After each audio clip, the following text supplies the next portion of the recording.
السلام علیکم، امید ہے کہ آپ لوگ سب خیریت سے ہوں گے۔ انسائٹ ہب پر آپ سب کو خوش آمدید کہتا ہوں، جہاں پر ہم مختلف موضوعات کے اوپر اپنا لیکچر بھی اپلوڈ کرتے رہتے ہیں اور ساتھ میں مختلف سیاسی تجزیہ بھی پیش کرتے رہتے ہیں۔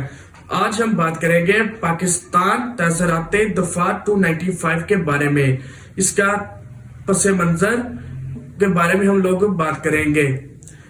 295 جو دفاع ہے، اس کو 1860 میں برطانوی حکومت نے انڈین پینل ایکٹ میں متعارف کروایا ہے۔ 295 دفاع کا مقصد تھا کہ کوئی بندہ کسی دوسرے مذہب کی عبادت گاہ کو نقصان پہنچانے یا اسے ناپاک کرنے کی کوشش کرتا ہے، اسے 2 سال قید اور بیمہ جرمانہ ہوگا۔ اور اس کے بعد 1927 میں 295 اے کی شق متعارف کروائی گئی، جس کا مقصد کوئی شخص کسی دوسرے مذہب کی توہین کرتا ہے، اسے 10 سال قید اور ساتھ میں اپنا جرمانہ بھی سے ادا کرنا ہوگا۔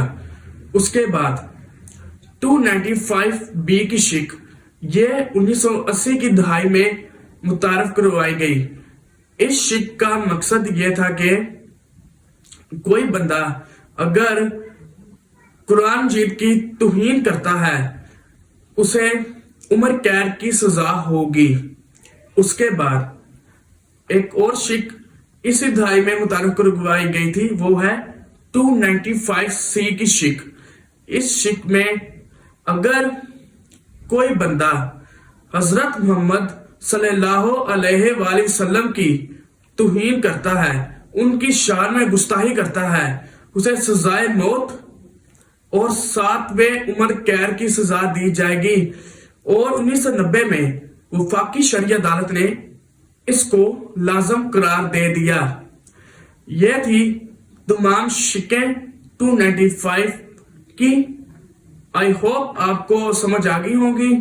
ملتے ہیں اگلی ویڈیو میں، تب تک کے لیے اپنا خیال رکھیں۔ شکریہ، اللہ حافظ۔